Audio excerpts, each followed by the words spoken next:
हर रात जब घड़ी की सुई 12 पार कर जाती है, तुम्हारी परछाई भी तुम्हें छोड़ने लगती है। यहाँ हम आपके लिए लाते हैं डरावनी कहानियाँ, रहस्यमय घटनाएं और ऐसे किस्से जिन्हें सुनकर आपकी नींद उड़ जाएगी। तो अगर आप तैयार हैं डर की इस रहस्यमय यात्रा पर चलने के लिए, तो हमारे चैनल देसी हॉरर पॉडकास्ट को आज ही सब्सक्राइब करें। अमरीश नाम सुनते ही पूरे शहर के लोग इज्जत से अपना सिर झुका लेते थे। कभी गरीबी की दलदल में फंसा ये नौजवान अपनी मेहनत और उद्योगशीलता से गांव का सबसे बड़ा व्यापारी बन गया था। विशाल फार्म हाउस, शहर में ऑफिस, खेतों में फैली फसलें और आंगन में खड़ी चमचमाती गाड़ियां, सब उसकी लगन और वर्षों की तपस्या का परिणाम थे। लेकिन धन दौलत आने से उसका परिवार इंसान से शैतान बन चुका था। हर सुबह जब अमरीश पूजा करके ऑफिस के लिए निकलता, तब उसके कानों में पत्नी, बच्चे और भाइयों की वही आवाजें गूंजती। इतना पैसा है, हमें खर्च करने में कंजूसी क्यों? हमारे बच्चे भी तो पढ़ें, गाड़ियां चलाएं, ब्रांडेड कपड़े पहने, अभी तक इतने पैसे क्यों बचा के रखे हुए हैं? धीरे धीरे शिकायतें मांगों में बदल गईं और मांगे धमकियों में। एक दिन घर की बैठक में सब इकट्ठा हुए। उसके छोटे भाई ने दरवाजा बंद कर दिया। बड़ा बेटा टेबल पर हाथ पटकते हुए चिल्लाया, पापा अब बस कीजिए मेहनत का नाटक, हमें हमारी हिस्सेदारी दीजिए, हम यहाँ गुलाम बनकर नहीं रहेंगे। अमरीश की आंखें लाल हो गईं और उसने बोला कि ये सब मेरी कमाई है, मैंने भूखे रहकर रातें काटी हैं। लेकिन उसकी पत्नी ने बीच में बोला कि ये घर सिर्फ तुम्हारा नहीं है। आज अगर तुम एक परिवार के साथ रहते हो, तो कल तुम्हारे मरने के बाद हम सब तो यहीं रहेंगे। बेहतर है अपनी वसीयत लिखकर सबके नाम कर दो। उसकी आंखों में अब लालच नहीं, दरअसल एक शिकारी जैसी चमक थी, जैसे कोई शिकार जाल में फंस गया हो। आखिरकार बार बार के दबाव और गालियों के बीच अमरीश ने कांपते हाथों से वसीयतनामा बना दिया। उसमें साफ लिखा था कि पूरे मकान, जमीन, खेत और कारोबार का मालिकाना हक उसके परिवार का होगा। उसके साइन पड़ते ही घर में ऐसा माहौल हुआ जैसे उत्सव की घोषणा कर दी गई हो। परिवार ने राहत की सांस ली और आंखों में अचानक उपेक्षा तैर गई। अब अमरीश एक मुर्दा के समान हो चुका था। इसके अगले ही हफ्ते उसके भाइयों ने उसे घर से बाहर निकाल दिया। कपड़े, पहचान पत्र, मोबाइल, बैंक के दस्तावेज सब छीन लिए गए। बूढ़े आदमी जैसी हालत में अमरीश सड़क पे चिल्ला रहा था, पर किसी ने उसकी मदद नहीं करी। पत्नी ने दरवाजा भीतर से लगाते हुए ठंडी आवाज में कहा, अब तुम्हारा यहाँ कोई हक नहीं है। दरवाजा बंद होते ही अमरीश का अस्तित्व उसी क्षण घर की दहलीज पर खत्म हो गया। लेकिन लालची परिवार यही नहीं रुका। उसने शहर के सभी अखबारों में विज्ञापन छपवाया, श्री अमरीश सुपुत्र श्री डी.एन. शर्मा का दुखद निधन हो गया है। उनकी आत्मा की शांति हेतु अंतिम संस्कार कल सुबह किया जाएगा। पूरे मोहल्ले में शोक का माहौल था। ढोलक और मंत्रों के बीच उसका श्राद्ध हुआ।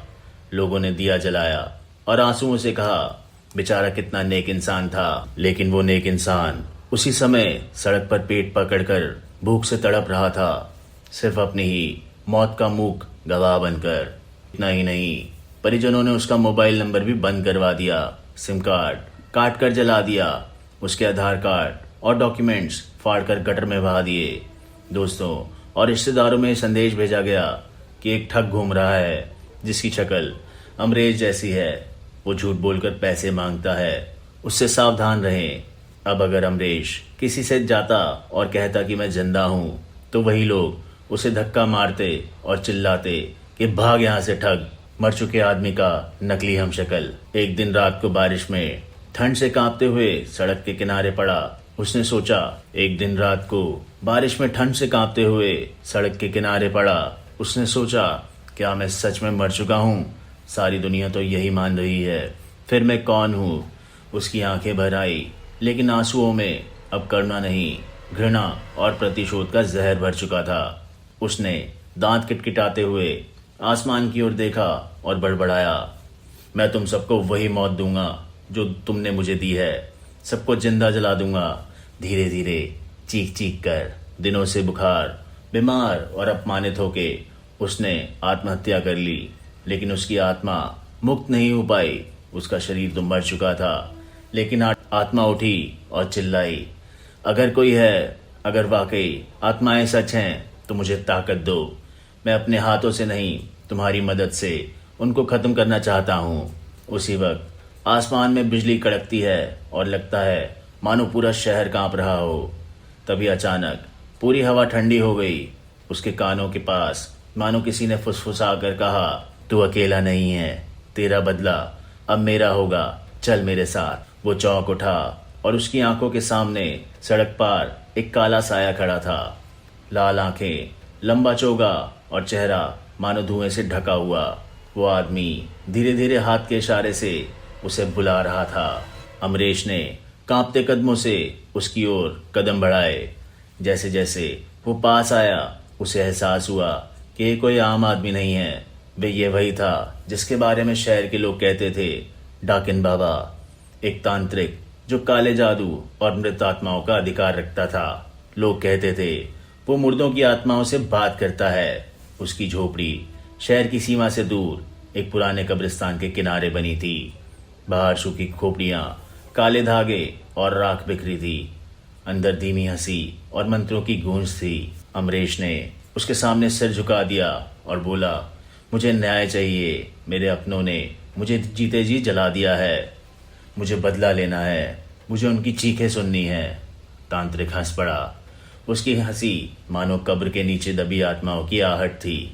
वो बोला, अब तू इंसान नहीं रहा, अब तू श्राप है, अब तू एक आत्मा है। उन्हें वही मौत मिलेगी जो तुझे तेरे परिवार को देनी है। तेरी आत्मा उनके खून के प्यास से तृप्त होगी। ये कहकर वो तांत्रिक अमरीश को अपने साथ ले गया, दूर अपनी झोपड़ी में। रात के तीसरे पहर कब्रिस्तान के बीच बनी उस जर्जर झोपड़ी से धुआं और राख की गंध फैल रही थी। अमरीश कांपते हुए अंदर गया।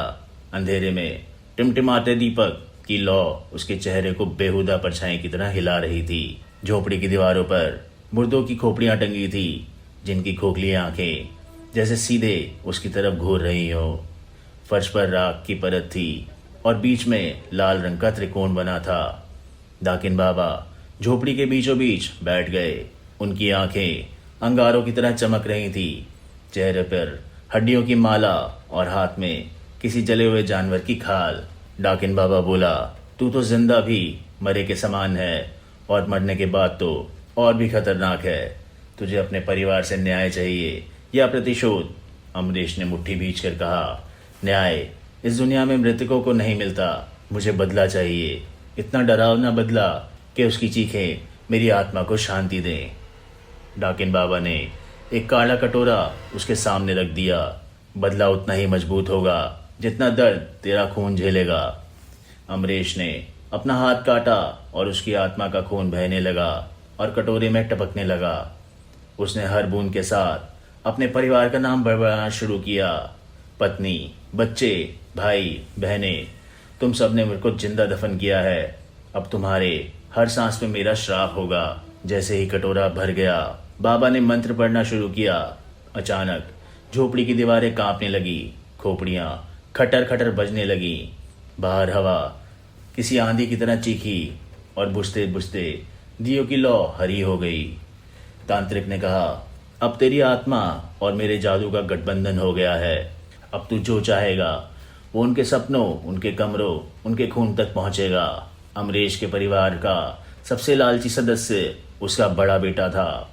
उसे सबसे पहले वारिस माना गया था और वसीयत पर साइन कराने का असली दबाव उसी ने डाला था। अब वही सुख समृद्धि में मदहोश दोस्तों के साथ जुआ खेलता और पैसे उड़ा रहा था। लेकिन उस रात एक अजीब सी खामोशी उसके कमरे में उतर गई। पंखा चलते चलते अचानक बंद हो गया। ट्यूबलाइट झपकी मारते ही बुझ गई। आईने में उसका चेहरा धुंधला होने लगा। उसने ध्यान से देखा कि आईने में खड़ा आदमी वही नहीं था। वो चेहरा टूटा, फिर खिंचकर कंकाल की शक्ल ले लिया और उसके कानों में किसी की आवाज आई, मैं असली हूँ, तू झूठा है। वो दहशत में चीख कर पीछे हटा, लेकिन उसके पैरों से अचानक खून की लकीरें दौड़ गईं। नाखून जैसे चिरने वाले अदृश्य हाथ उसकी एड़ियों में धंस गए। उसे घसीटते हुए फर्श पर रेंगने लगे। उसने दरवाजा पीटना चाहा, पर दरवाजा बंद हो चुका था। खिड़की से भी अंधेरा जैसे बाहर नहीं भीतर लपक रहा हो। आईने से वही आवाज गूंजी, तूने मुझको मरवाया था ना, अब तुझे जीते जी जलाऊंगा। अचानक उसके बिस्तर से धुआं उठने लगा, कपड़े चटकने लगे, धीरे धीरे आग उसकी चारपाई निकलने लगी। चीखते चीखते वो भागकर खिड़की पर पहुंचा, मगर वहां से किसी ने उसका गला दबोच लिया। एक अदृश्य हाथ उसकी गर्दन पर कस गए। झुकते झुकते उसके होठों से झाग निकल गया, आंखें खुलकर बाहर को तड़क गईं। घर वाले दौड़ते हुए आए तो अंदर का दृश्य देखकर वो सिहर उठे।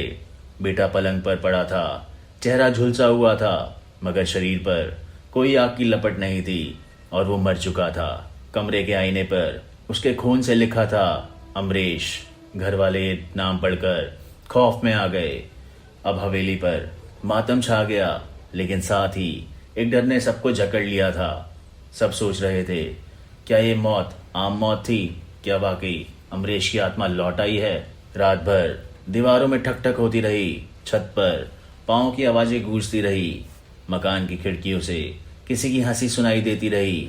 परिवार समझ चुका था अमरीश खत्म नहीं हुआ, उसकी वापसी तो अब शुरू हुई है। बड़े बेटे की लाश के बाद हवेली में मानो सन्नाटे का अड्डा बन गई थी। दिन भर लोग दिखावे को मातम करते, लेकिन रात होते ही हवेली की दीवारें खुद बोलने लगती।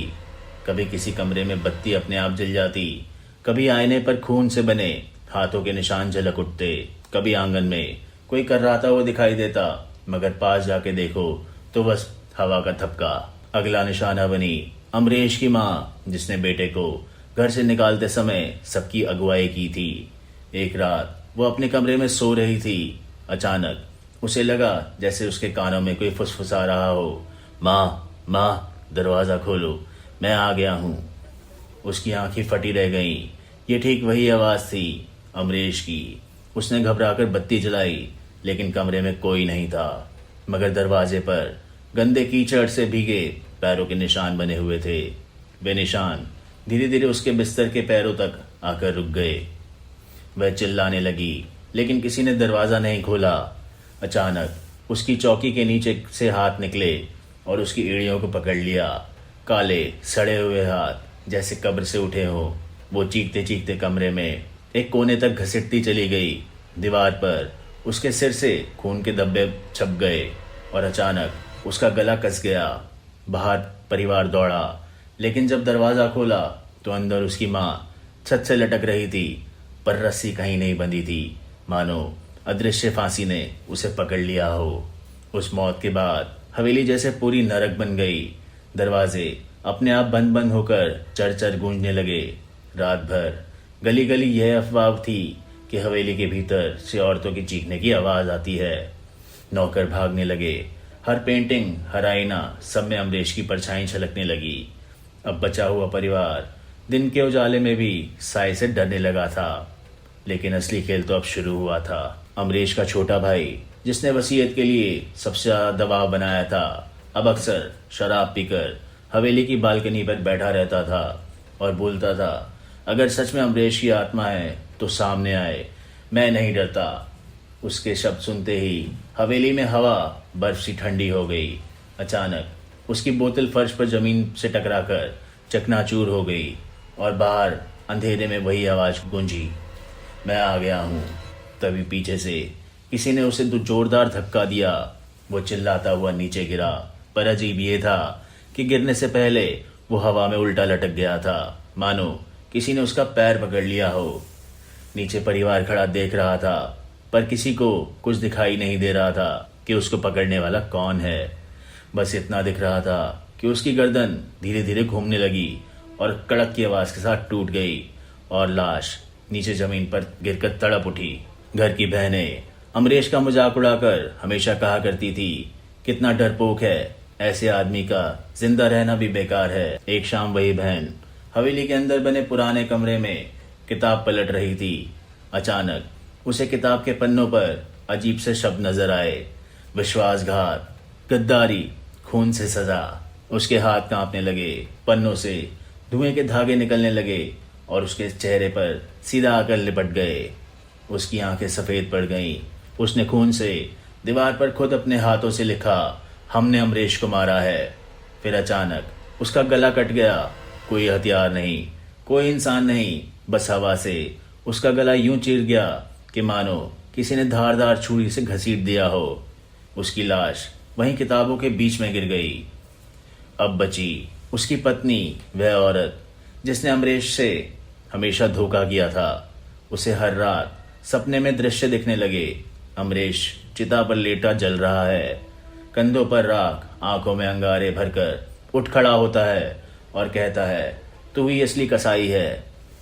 वो अपने सपनों में चीखती हुई उठती और आईने के पास दौड़ती, लेकिन आईने में उसका चेहरा धीरे धीरे सड़कर गल जाता, हड्डियां टपकती और आईना खून से भर जाता। एक रात उसकी चीख पर घर के कुछ बच्चे कमरे में घुसे। उन्होंने देखा वो आईने के अंदर खिंच चुकी थी और उसकी हड्डियों का ढांचा शीशे के भीतर से सतह पर खिंच रहा था। कुछ ही मिनटों बाद उसकी खोपड़ी चटक कर भीतर से लाल धुआं निकला और आईना टुकड़ों में बिखर गया। जब तक लोग कुछ समझ पाते, कमरे में बस खून था और कोई शरीर नहीं था। अमरीश के बच्चे भी अब सताए बिना नहीं बचे। वे रात में अचानक उठकर पागलों की तरह खेलने लगते। खाली आंगन में पत्रों पे नाम लिखते रहते, अमरीश, अमरीश, अमरीश। धीरे धीरे उस खेल ने उन्हें जानलेवा बना दिया। वे पागलों की तरह एक दूसरे की गर्दन दबाने लगे। चीखों के बीच हवेली के सभी बच्चों की लाशें सुबह मिली। किसी का सिर दीवार से टकराया, किसी का गला अपने ही भाई ने घोंट दिया। कुछ ही दिनों में वो महान हवेली जो कभी अमरीश की मेहनत पर खड़ी थी, अब कब्रिस्तान में बदल गई थी। लाशें, खून और टूटे फर्नीचर के बीच सिर्फ गहरी खामोशी थी। लोग अब खुलेआम कहने लगे कि हवेली श्रापित है। जिसने भी अमरीश को मारकर उसकी दौलत हड़पी, उसका नाम तक मिट गया। परिचित अब इसे भूतिया हवेली कहने लगे। यहाँ कोई भी रात में जाने की हिम्मत नहीं करता था, क्योंकि अंदर से अक्सर एक ही आवाज सुनाई देती थी कि मैं ही असली हूँ। पूरे परिवार के एक एक कर मरने के बाद केवल एक ही सदस्य बचा था, अमरीश का सगा चचेरा भाई विनोद, जो शुरू से ही साजिश का हिस्सा था। अब हवेली में बस वही जिंदा था, लेकिन जिंदा होकर भी एक जिंदा लाश जैसा। उसकी आंखों के नीचे गहरे खड्डे, सांसें उखड़ी हुई। रात को हर कदम पर उसे छाया दिखती, मानो हवेली की दीवारों से खून रिस रहा हो। वो चीखते हुए खाली कमरों में दौड़ दौड़ कर कहता कि किसी ने अगर मुझे सुना हो तो मुझे बचा लो, मैं मरना नहीं चाहता। लेकिन हवेली अब उसकी नहीं रही थी, वह अब अमरीश की आत्मा की कैद थी। विनोद एक रात हवेली के आंगन में जाग पड़ा। ठंडी हवा चल रही थी, लेकिन बीच आंगन में एक चिता धधक रही थी। आग के बीच से एक आवाज गूंजी, तो अब तू बचा है। और धुएं में से अमरीश की परछाई निकली, आंखें लाल, चेहरा आधा जला हुआ और होठों से राख टपक रही थी। वो धीरे धीरे उनके चारों ओर चक्कर काटने लगा। विनोद कांपते हुए घुटनों के बल गिर पड़ा और बोला, मुझे छोड़ दो, मुझसे गलती हो गई है। अमरीश ठंडी आवाज में बोला, तुम सबने मुझे जीते जी जलाया, मेरे ही जिंदा रहते मेरा श्राद्ध करा दिया। तुमने मेरे जीते जी मुझे कब्र में धकेल दिया, अब वही कब्र तुम्हें निकलेगी। अचानक हवेली की हर खिड़की पर आग की लपटें नाच उठी। पर्दे खुद ब खुद जलने लगे। दीवारों की पेंट पर दरारें पड़ते ही खून निकलने लगा। विनोद बाहर भागना चाहता था, लेकिन मुख्य दरवाजा खुद अंदर से बंद हो गया। परछाइयों ने उसके हाथ पकड़ लिए। हर दीवार से आवाज आई, मैं असली हूँ, तू झूठा है। विनोद चीख चीख कर गिर पड़ा। उसके शरीर को अंगारों ने घेर लिया। उसकी आंखों से खून टपकता चला गया और चिता की आग ने उसे पूरी तरह निगल लिया। जब उसकी चीख बंद हुई तो हवेली के भीतर बस राख और सन्नाटा बचा था। जैसे ही आखिरी चीख थमी, पूरी हवेली धड़ाम से गिर पड़ी। छतें चटक कर नीचे गिरी, दीवारें धूल में मिल गई और जमीन पर सिर्फ राख बची। पूरा का पूरा घर एक शमशान की तरह नजर आने लगा था। लोग सुबह दौड़ कर आए। उन्होंने देखा कि जहाँ कभी अमरीश की हवेली खड़ी थी, वहां अब सिर्फ जली हुई मिट्टी और राख थी। किसी को ना लाशें मिली, ना सामान, जैसे सबको धरती ने निगल लिया हो। उस दिन के बाद गांव में कोई भी उस जगह पर नहीं गया। लोग कहते हैं कि हर रात वहां से चीखें आती हैं, कभी कोई खून से लथपथ आदमी दरवाजे पर खड़ा दिखता है, कभी राख से भरी हवा कानों में गूंजती है, मैं ही असली हूँ, मैं ही असली हूँ। यहाँ तक कि आसपास की नदियों और पेड़ों तक मैं एक खौफ घर करके आता था। नौजवान कहते, कभी भूल कर भी उस हवेली की जमीन पर कदम मत रखना, वो अब श्रापित है। इस तरह लालच ने एक जिंदा इंसान को भूत बना दिया और उस भूत ने खुद अपने परिवार का खून पी लिया। लेकिन अमरीश अब भी अधूरा है, क्योंकि उसे कभी प्यार का साथ नहीं मिला। वह अब भी भटकता है, दुनिया को यह याद दिलाने कि लालच इंसान को सिर्फ लाश नहीं बनाता, वह उसे हमेशा के लिए श्रापित कर देता है। दोस्तों, कैसी लगी आपको आज की कहानी? एक लाइक और कमेंट करके ज़रूर बताएं और हमारे चैनल देसी हॉरर पॉडकास्ट को आज ही सब्सक्राइब करें। Thank you.